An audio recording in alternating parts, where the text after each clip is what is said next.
เข้าใจสิ่งไหนเธอต้องการขออะไรก็ยอม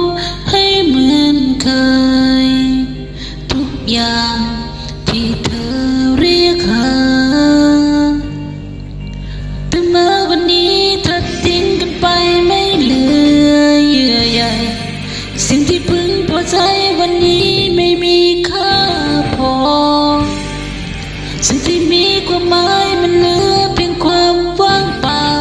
เธอยังไม่พอยังมาหลอกลวงเป็นของตายมันง่ายเกินไปใช่ไหมที่ฉันยอมก็เพราะรักเธอจึงยอมทุ่มเททุกอย่าง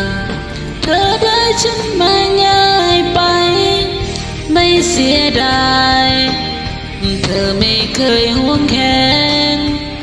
ฉันคอยห่วงใยฉันคอยห่วงใยและเฝ้าเอาใจไม่อยากให้เธอทิ้งไปฉันยอมหมดแล้วที่ฉันมีเพียงอยากให้เธอเห็นใจ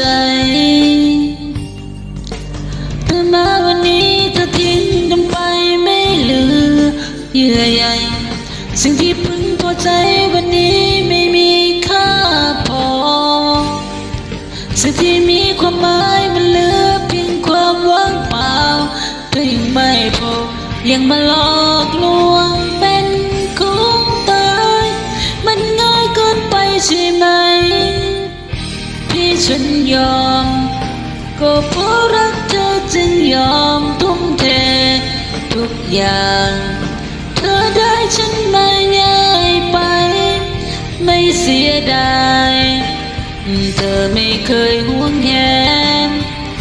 เป็นการตอบแทน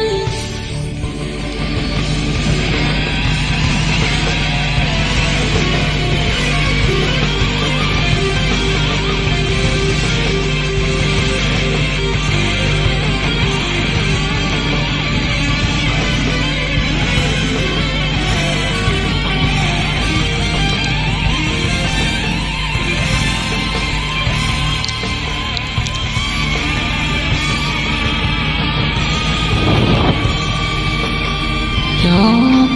ก็เพราะรักเธอจึงยอมทุ่มเททุกอย่างเธอได้ฉันมาง่ายไปไม่เสียดายเธอไม่เคยห่วงแหนมันง่ายเกินไปใช่ไหมที่ฉันยอม